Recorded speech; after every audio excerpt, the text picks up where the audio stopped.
Okay. So a little bit of technical difficulties, and but it says I'm live. So yes, but if YouTube says I'm live, then I'm live. So here we go. All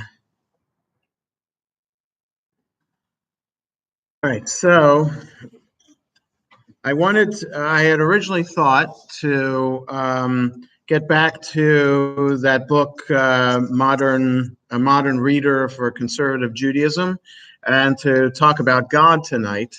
But then I watched President Bush's funeral today and found myself actually moved to tears at parts of the funeral. I found it extremely moving and emotional, and not sure why. So I haven't figured that out yet. But why? Okay, that's what everybody said. Okay, wait, I'll get there, Judy. Yeah. So for those of you watching, you missed Judy's comment. It's just as well as something political there, but I'll get into those politics in a little bit. But so there's something I find very moving and comforting in a very formal service. And I just the way that the casket was brought into the cathedral, so they're standing at the door and you have the guns standing at attention and the reverends reciting blessings, and then the casket goes in. So there's that transfer from the outside dangerous world to the safety of the sanctuary where no weapons allowed. So I found that moving. Yesterday when Senator Dole was helped to stand and to salute, and the 95 years old and injured in the war, doesn't have much use of that arm anyway, and wanted to stand and his rival and friend. So that was moving too. And then the stuff about the service dog also, it's a lot about that. And then at the service today, Prime Minister Mulroney's talk was a beautiful talk, and Senator Simpson's talk was funny and a nice tribute, and President Bush Jr. That was a beautiful talk too that he gave. So those and the historian first. Okay, so that's supposed to be good because he wrote a book about him, but the others really from the heart and very, very moving. So all of that I found very moving, and then also just knowing what President Bush did as president and before. So he was involved behind the scenes in making sure that the Ethiopian Jews made it to Israel. So Operation Solomon, I think the second one is when President Bush, either as vice president or president, arranged behind the scenes to everything that needed to be done to get the Jews out of Ethiopia onto the plains into Israel. So I don't know, a couple of airlifts in that opera effort. So I also remember when I was in rabbinical school, there was a huge rally for Soviet Jewry when that still was a thing. And at the time, that was 1988. So I think he was still vice president. He spoke. I don't think he was rally. And, so that, so of course, on RavNet today, that's the listserv from conservative rabbis, there are always peep things about him. So there was something apparently about Vice President Agnew. Was he governor of Maryland or a senator? Yes. So there was some, and apparently Bush, at the time he was in Congress. So this is what people are writing on RavNet today. And okay, come on, people. Well, because it was a federal crime, and it was. So anyway, so that's what they're talking about on RovNet today. I think that put that aside. Also, there's a video on Facebook and Play, um, and sorry, they're just saying that something with his wife's hand all the time while they're watching police shows. What President Bush said at highest volume into the politics that Judy alluded to. So the camera panned the audience a few times during the service, and so you could expressions because it's a funeral. But body expression, I mean, what's he doing sitting there like leaning forward, his arms crossed in front of his chest, like others were just enjoying what people were saying, not in a disrespectful way, but because you're supposed to laugh at the jokes that were being shared. The common theme in all the speeches was dignity and kindness and humility that President Bush eulogy of his father. Near the beginning, he says, to his very last days, Dad's life was instructive. As he aged, he taught us how to grow with dignity, glory. Of course, Dad taught me another special lesson. He showed me what it means to be a president who serves with integrity, leads with, acts with the citizens of our country. When the history books are written, they will say that George H.W. Bush was a great president of the United States, a diplomat of formidable accomplishment, and a gentleman who executed the duties of his office with dignity and honor. So, and then he quoted loyal, loving, who leaves his home, that we were more driven to succeed than anyone around us had gotten better, and stayed a moment there to trade a word of friendship. So now, I don't remember inaugural addresses, but that's pretty incredible to say in each life, especially in light of President Trump, because I think it's important to because without feel that they were doing that. And by talking about the good qualities of President Bush, it's quite clear to the guy sitting in the front row with his arms crossed in front of his chest. I was thinking throughout that, imagine President Clinton's funeral. What's that going to be like? That's not such a man of integrity. Really is. And he did great things as a president. Shalom Chaver, when Prime Minister Rabin was assassinated, he did those right things, but a husband left a lot to be. What are they going to say about him at his funeral? And so that's what I would think. What are you going to say about Trump at his funeral?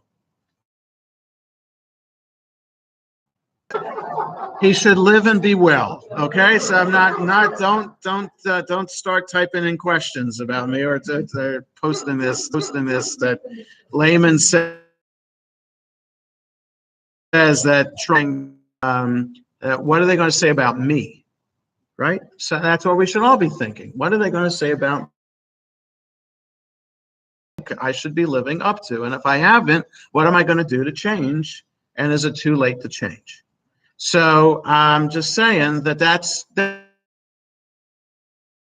what we should be. A famous statement by one rabbi is quoted from the time of the Talmud who said that you're supposed to repent one day before you are going to die, and that's what the rabbi. That's the point. So you have to be ready every day. Live your life every day. Not that you're going to die, but you're going to be faced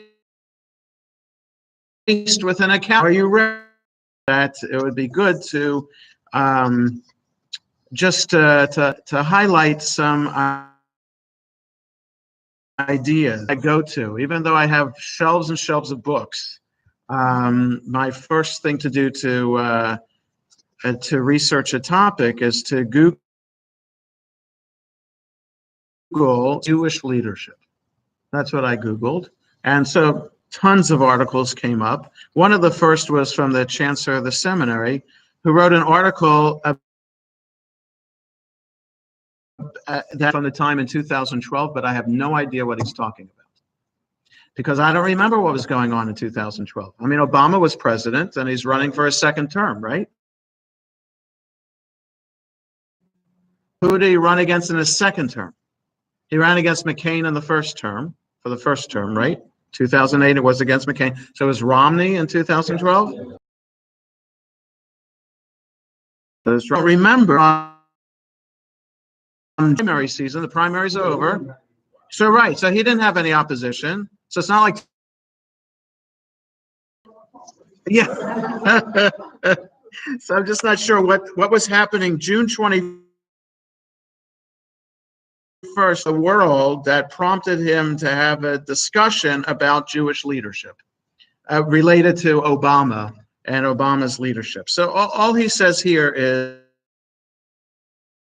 is Jewish leadership. What are its dilemmas? My concern today is a pair of issues that come up all the time in the voluminous literature on leadership. That is, to know who you are, know what you stand for, and never to depart from those commitments. And two, community. But that's his ideas. But then there was something from a Dr. Hal Lewis, who at the time in 2007, I don't know if he still is, associate professor of contemporary Jewish studies and a dean of continuing, which doesn't exist anymore, or Gratz College in Philadelphia, or Hebrew College in Boston, colleges and universities. So he wrote an article on a Jewish view of leadership, and he focuses on three ideas. So I just want to spend one idea. So if the issue is that we as people, as individuals, are supposed to have integrity, that as a leader, therefore, is supposed to display integrity.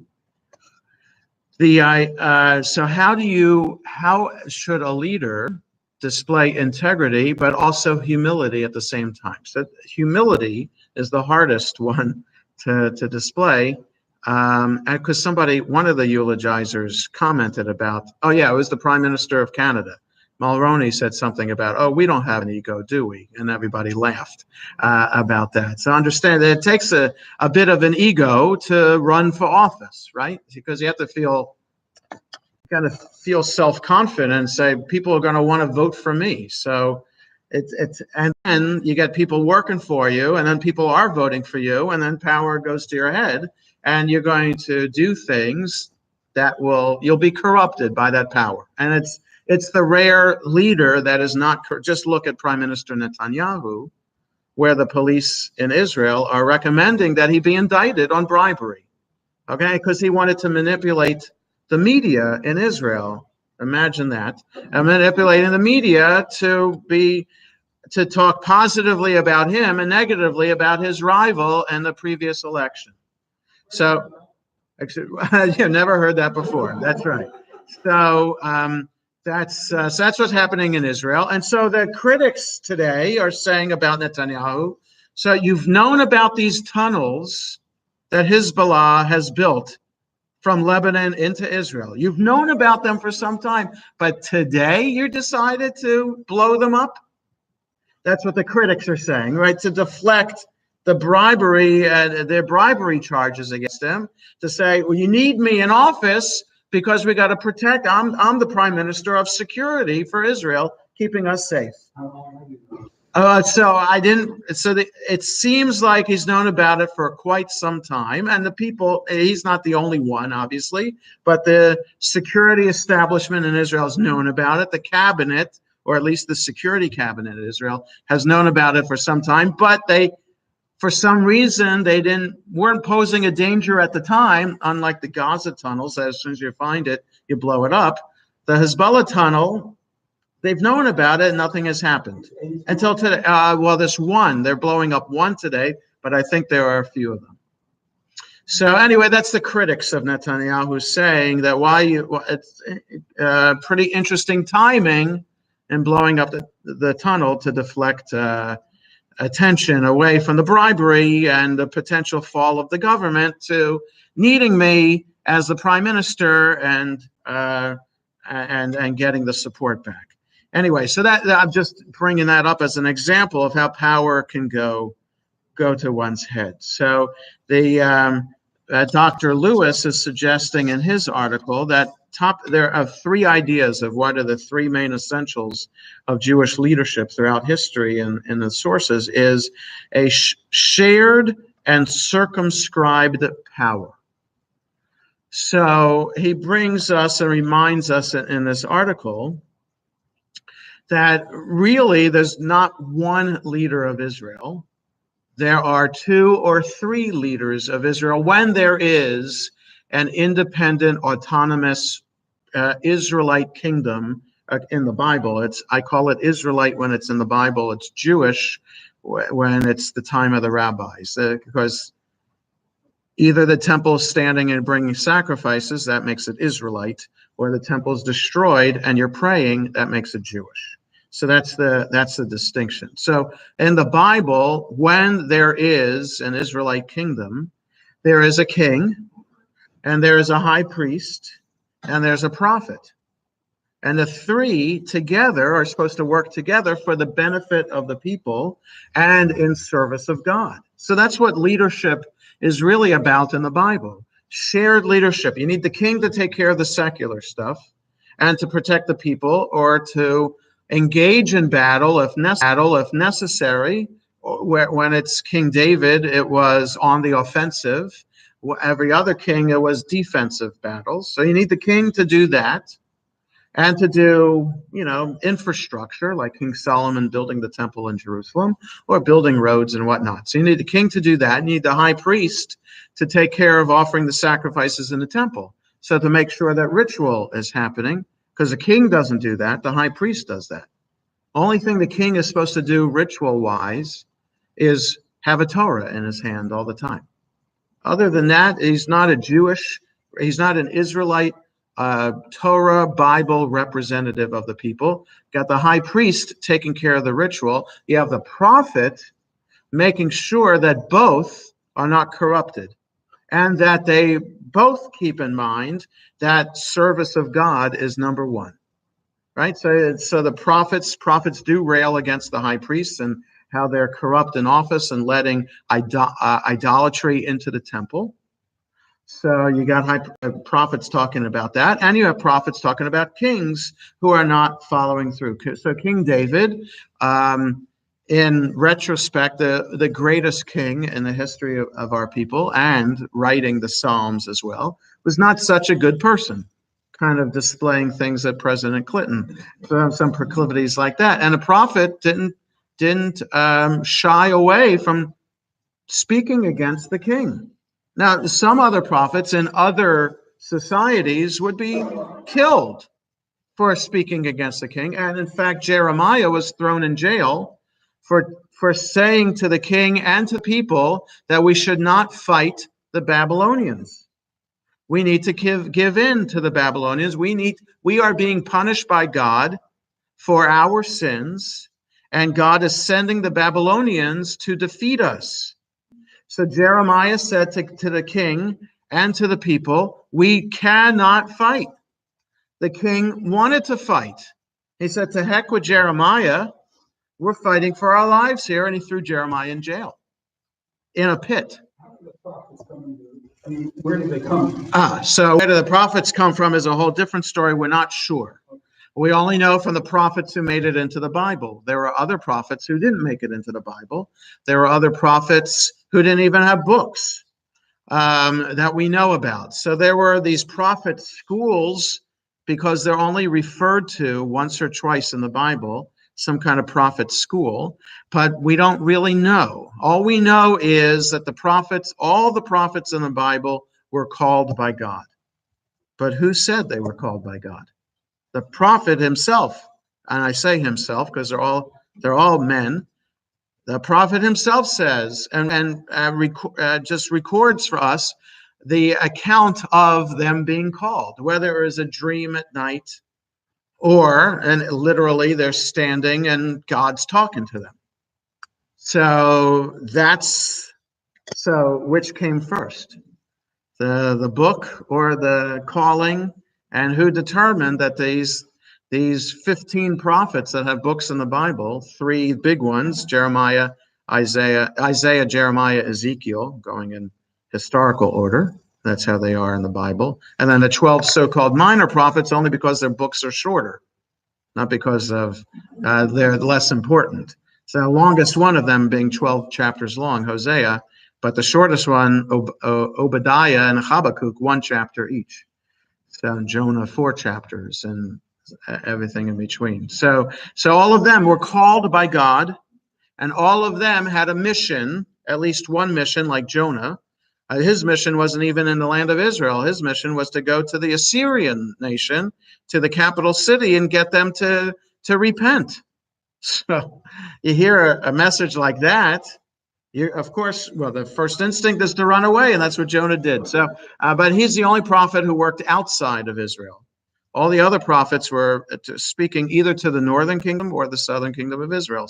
So their job was to, so I can't answer your question fully, Julian, because we don't know. Scholars don't know for sure, aside from references in the Bible itself, so it's not really historical. Can't really use that to corroborate and to prove your point. But if there's a reference to prophet schools, but who ran these schools? How do you teach someone to have a calling, right? In other words, to be a Catholic priest, you have to answer the question, how do you feel called by God to the priesthood? Right? They didn't ask me that in rabbinical school. It's not a Jewish thing to feel called by God to be a rabbi. It's not the job of the rabbi. I mean, so the job of the priest is to be Jesus's representative on earth, and priests have the power to bless. So, and to offer the sacrament and whatever. Only priests can do that. So there's something holy about the person himself being a priest. There's nothing holy about me being a rabbi. Anybody can be a rabbi if you just go to rabbinical school long enough and know the requisite knowledge. So that's the point. Anybody can be a rabbi, and that's so I've just chosen to do this for a living. But anybody can do it. So I think that gets to this idea of the shared and circumscribed power. That is that there isn't one in the Bible. There isn't one leader who is the leader of the people. And even in the time of the Talmud, when most of the Jews were living in Babylonia, you had the chief rabbi and you had the Rosh Golah, or in Aramaic, as he was called, the Reish Galuta, or the exilarch. He was the secular leader of the community. Usually it was the wealthiest person in the Jewish community, and he and the chief rabbi together would be taking care of matters for the Jewish community, representing the Jewish community to the Babylonians or the Persians, whoever were in charge then at that time, and looking out for them and making sure taxes were kept low, because there were always Jew taxes that were assigned just to the Jews.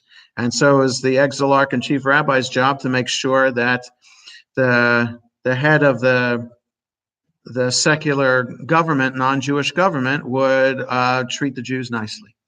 So that's their main job. And the chief rabbi would provide the spiritual sustenance for the people. So there's always shared power throughout. So it's only since 1948 that we have Jewish leaders of a Jewish state. So in America, there is no one person who's the leader of the Jewish community in America. That just isn't the case. I mean, you have if you follow Forward magazine and you want to take their poll as a judge, they have the 50 most influential Jews in America. They got the 50 most influential rabbis in America. So are those people the leaders of the Jewish community? Not so sure. Is it the head of the Jewish Federation? Is the head of the ADL? There isn't. There's no chief rabbi in America either. In European countries, the Jewish community has an official head because it's just the way governments work in Europe. There is no separation of church and state. So all religions get money from the state. So you need a religious body. Every every religion in the country in Europe has to have an official body to collect and distribute the money from the state. So so that's the model that we're working on: shared power rather than dictatorship. Another idea is rebuke and team building. So here's the thing. So you would what he means by this, what Dr. Lewis means by this, related to integrity and leadership, is to keep leaders in line. There's a long history of, and a mitzvah actually, to admonish people for doing wrong. So in other words, in Leviticus it says, the term in Hebrew is hocheach tochiach et amitecha. You shall surely rebuke your neighbor. So so that's, if you see your neighbor doing something wrong, you are responsible to tell them that they are doing something wrong. You can't just ignore so Julie, if I see you doing something in your store that's wrong, I need to tell you right there. So God forbid. So I'm not accusing you, I'm just using you as an example that's what that means. So no matter what somebody is doing, our job is to interfere. So, so it's a Jewish concept of yentas. People are getting involved in your business, but then talking about your business to other people. So you're not supposed to talk about your business to other people, but we do have the right to interfere in what's going on. Our job as Jews is to make sure that everybody is doing the right thing and everybody is on the straight and narrow. Okay, so and nobody is immune to this rebuke. So leaders are rebuked. And so that throughout the Bible, that's what the role of the prophet was, to rebuke the king. And so, like I said, the prophets, the worst thing that happened to a prophet was Jeremiah being thrown in a pit. No prophets were killed. Some prophet, like Elijah, had to run away from King Ahab. So why did Herman Melville have the captain of the ship be Ahab? It's not because he thought that was an interesting name, but Herman Melville knew his Bible. And King Ahab of the Northern Kingdom was a bad guy. And his wife Jezebel also. So anybody in literature over the centuries using Ahab and Jezebel as names, they didn't make it up. They got it from the Bible, and those are evil characters in the Bible, just like using names from Greek mythology as well. People assumed that everybody knew the Greek myths and that everybody knew their Bible as well. So Ahab was rebuked by Elijah, but he had to run away. He ran away to Mount Sinai, which is the furthest south you can go to get away from the Northern Kingdom. And other prophets too. So they didn't shy away from this idea of rebuke. So now the average citizen wouldn't rebuke the king, but that's the prophet's job, on the same level as the king, to rebuke. So, and then at the same idea as he quotes here, according to Maimonides, the desired outcome of rebuke is the improvement and regeneration of the individual offender, and by extension, those with whom he or she interacts. So, in other words, so it's not just improving the person, but also improving the relationships that the person has with other people as well. So there's the idea of shared leadership. There's the idea of rebuke of the leader.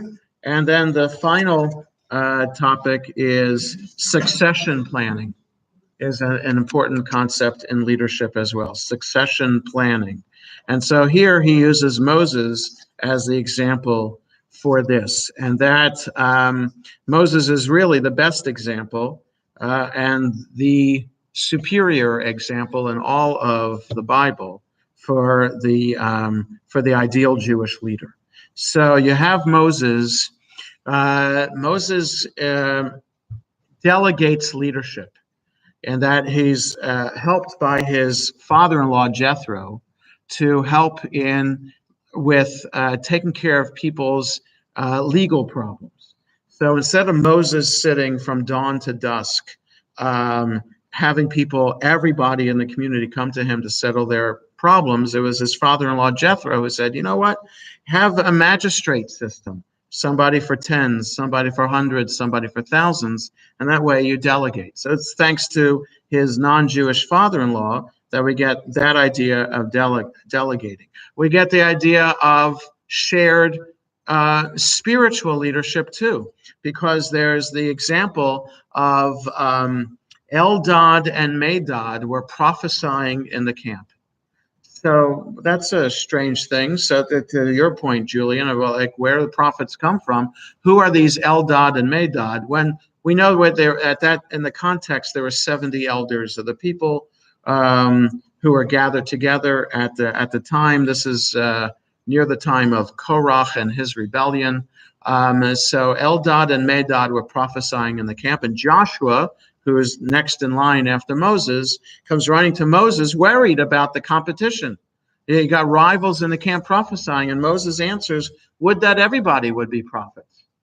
So it's not like Eldad and Medad were doing something wrong, and Joshua shouldn't be worried about Moses's or a threat to Moses's leadership. Here's an idea that anybody can be called by God, and anybody can share the message of being called by God with the people, as long as you're not preaching something that's against the system. So in other words, that's why Jews for Jesus is hypocritical. That cannot work in the same sentence. So once a Jew believes in Jesus as the Son of God, then that makes that person not Jewish anymore. So somebody preaching that and saying, I'm Jewish and I'm preaching that we need to believe in Jesus, that already doesn't make them a Jewish prophet right there. So, or preaching that Shabbat should be observed on Sunday now, or Thursday, that would go, or preaching that we can eat cheeseburgers now. So anything like that going against Jewish law or going against basic Jewish concepts, theological concepts, puts that person outside of the system. But like there are different rabbis of different synagogues preaching in different ways and teaching in different ways, that's what prophets do too. That some prophets, based on whatever spirit moves them and whatever words, just like with the eulogies at the funeral today, each one saying essentially the same thing about President Bush, a kind, gentle, man of integrity, humble man. They all said the same thing, but how they said it was so beautifully different. Right, so you couldn't compare Meacham, the historian, to President Bush, the son, with their eulogies. Totally different kinds of eulogies, but they both said the same thing. But so either Meacham's eulogy moved you, or Bush, the son's eulogy moved you, or Simpson's or Mulroney's. But they moved you because something about it just struck you in a particular way. So that's the reason why there are different prophets. That each one, if you read all of the prophets, all 15, just bits and pieces of them, you can tell immediately their style, that they had just a different way of doing things. What Jeremiah would really dress the part. So he would wear ashes on it. He'd have ashes on his head and wear sackcloth in order to teach his message, whereas the others would just teach however they were dressed. So either you have your props, like Rabbi Hertzfeld. So I was at the mikveh today at Rabbi Hertzfeld's synagogue for this is the first Wednesday of the month. I had somebody to bring a man and his daughter. So today was mikveh day. So it's at Ov Shalom while the Addis Israel mikveh is being renovated. So there's Hertzfeld's car that has Hanukkah decals all over it. And I'm a friend of his on Facebook. So he's wearing a Hanukkah suit almost every day, right? So, and Hanukkah tie. So when it was Sukkot, he had a huge lulav. I don't know where he got it from. A huge kosher lulav and whatnot. So he really gets into it. And when it's Pesach, he's down at the GW Metro, Foggy Bottom Metro, handing out boxes of matzah. And when it's Purim, he's riding a horse like Mordechai did in the book of Esther. So, okay, all power to him. So people get into it. It's funny. We're all laughing here. But Chabad was here in Olney Sunday night for the first night of Hanukkah with the Peter Bondra of the Capitals and the hockey stick menorah. And then the Stanley Cup was there. That's right. So, okay. And he's giving out latkes and donuts. And fine, people will come for all those props. But the point is, what's the message that's with the props? We could do those props too. But then what happens the next day? Are people still coming the next day? So that I'm not denigrating, I'm not insulting Rabbi Herzfeld or Chabad. I'm just saying that they have their styles, and everybody's style is different. And as long as the message is getting across, then it doesn't matter, I guess, as long as it's within the system of Judaism and Jewish practice, then however you get the message across is fine. So that's the idea here from leadership, from Moses, that why he wasn't concerned about Eldad and Medad. And then, of course, Moses was known as a humble person. So he was called by God as a prophet. He didn't want to do it. But most of the prophets in the Bible also don't want to take on that responsibility. Who am I? They say, I'm not worthy, not up to the task. I can't talk, don't know how to speak the part or whatnot. So Moses did that too. But he was willing to learn, to try new things with delegating the responsibility and understanding and setting up the system. So this idea of the third point of succession, God commanding him to appoint a successor, and so he had Joshua working with him for a number of years to get ready in order to ease the people in to the transition to the next leader. And so to understand then that a leader humble all the time, not thinking that unlike President Roosevelt, who had 4 terms as president, thinking how could America not have me as president? That's and though he did great things for our country, just to think that, having 2 terms limits the ego that the president has, so that no matter what, no matter how popular or not, that the president can only at the most be there for 8 years. So you have checks and balances in the system too. So I guess so all of that talks about the integrity necessary, because ultimately what it comes down to, a leader is a Jewish leader from a Jewish perspective is a Jew just like everybody else. And there's nothing more special about that leader than anybody else. And even though the future Messiah is going to be descended from King David, he's still a Jew. He's still from a tribe of Judah.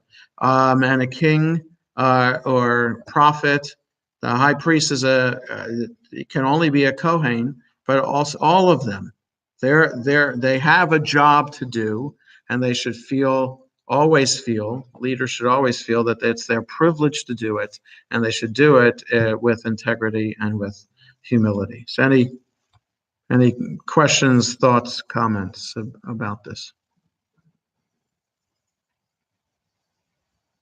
So that's what I wanted to share tonight, and we express condolences to the family of President George H.W. Bush, and that his memory should be a source of blessing and comfort to his family and to America. So have a good night. Oh, I just...